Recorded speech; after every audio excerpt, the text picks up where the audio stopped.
This is Keith Neal, the creative saint for nighttime noveling. And I'm going to read to you a story it's from the Minnesota hauntings. And let's see if I can show it to you. So I just like to kind of keep it up north and, one was actually a little more south, but Minnesota based anyway, which is up north for, I think, a lot of you. But I'm going to cover a ghost story. So it's a real ghost story in the Glensheen Mansion called The Ghost of the Glensheen. So as a tour guide of Duluth's Glensheen, the historic Cordone estate, Tracy Benson knew the ins and outs of the mansion. It was her job. She also knew all of the home's grisly past, even if the details were rarely discussed with visitors to the landmark North Shore locale. The glorious home was built between 1905 to 1908 by one of Duluth's richest residents, Chester Cordone. He was a respected businessman and politician, and his 39-room mansion on London Road became the talk of the town, recognized as an architectural masterpiece. I'm just going to grab the book so I can read it a little bit better.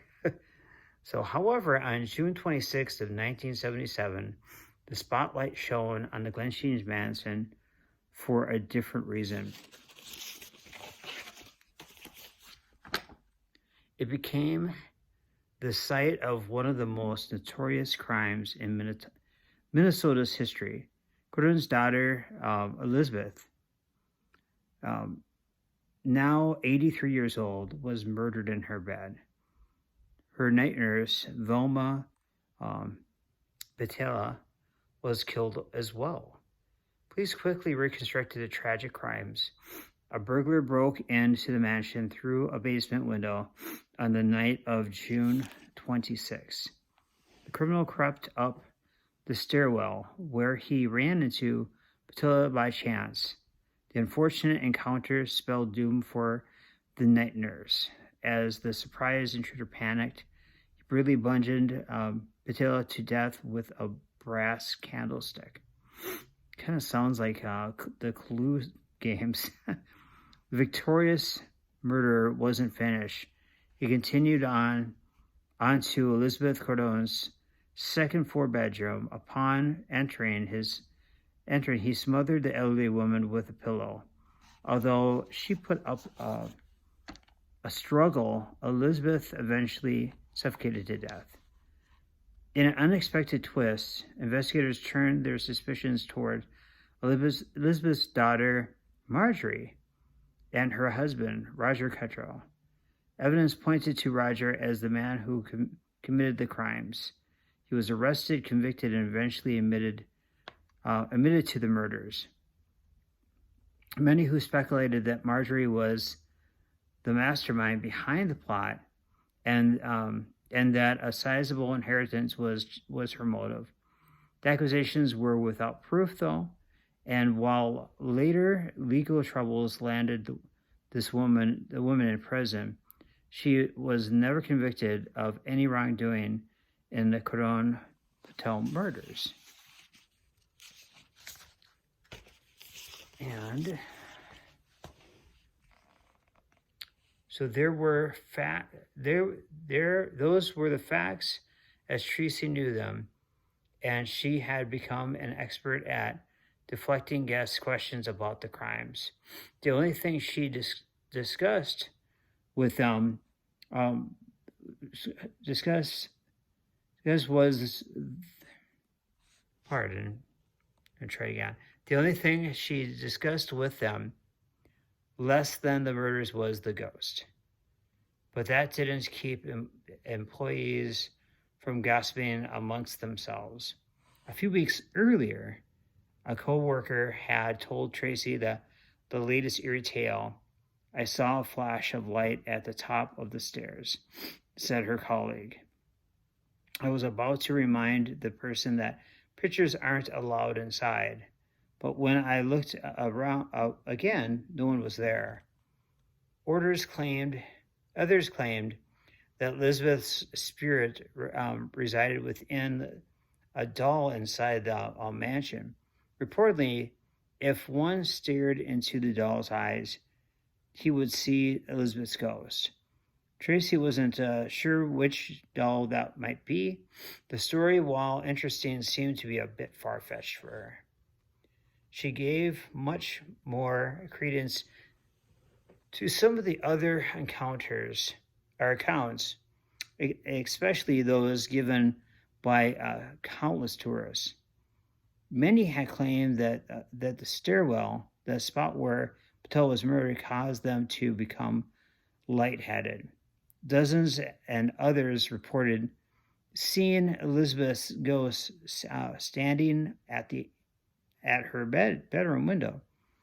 Rumor has it that a few people even captured the apparition's image while photographing the mansion from the courtyard, although Tracy had never seen such a picture. The basement, too, was a source of numerous tales. Even Tracy didn't like going down there. It creeped her out. Of course, maybe it had something to do with the shadowy figure that supposedly roamed the mansion's bottom level. Grab the book in a different way here. What do you think of that so far? Isn't that kind of interesting? Very historic ghost stories. However, the event that truly convinced Tracy of Glensheen's paranormal presence was experienced by Rick, her co-worker and close friend. A matter of fact and down-to-earth kind of person, Rick was not prone to exaggeration and certainly would not find humor in making up a ghost story. That was why Tracy believed him completely. Rick had been working high upon a ladder one afternoon, polishing one of the mansion's decorative chandeliers. His attention was focused on the work above him, and he believed himself to be alone. Suddenly, he felt a hand clasp one of his ankles and tug at it. The yank was without much force, but the surprise of it sent Rick tumbling to the floor. He braced himself against the ladder, then with his balance regained, he angrily looked downward at the person who had almost killed him. "What in the world are you?" And he stopped. No one else was there. The fright was enough to send Rick home for the day, and the moment quickly became one of Glensheen's most notorious ghostly encounters. As for Tracy, she had yet to experience anything more than the occasional cold spot or dark shadow seen in the corner of her eye. But after hearing Rick's chilling account, she wouldn't be climbing ladders at Glensheen Mansion anytime soon or ever. So that was kind of fun little story to read. So that's what I'm reading. It's reading from the Minnesota Hauntings. Let's see if we can see. There we go. And so they're just true accounts that of people that what they believed. They believe they saw ghosts. And the Glensheen Mansion, I've yet to go in there. I've not been on tour with the Glensheen, but I've always wanted to. I always thought it would be a fun thing to do. And I've heard lots of people having those encounters. I think there's even a ghost tour that you can go on there in the Glensheen. All right, thanks for watching this long video. Appreciate you, and have a great evening and safe. And I will have more ghost stories for you, Minnesota ghost stories, coming up soon.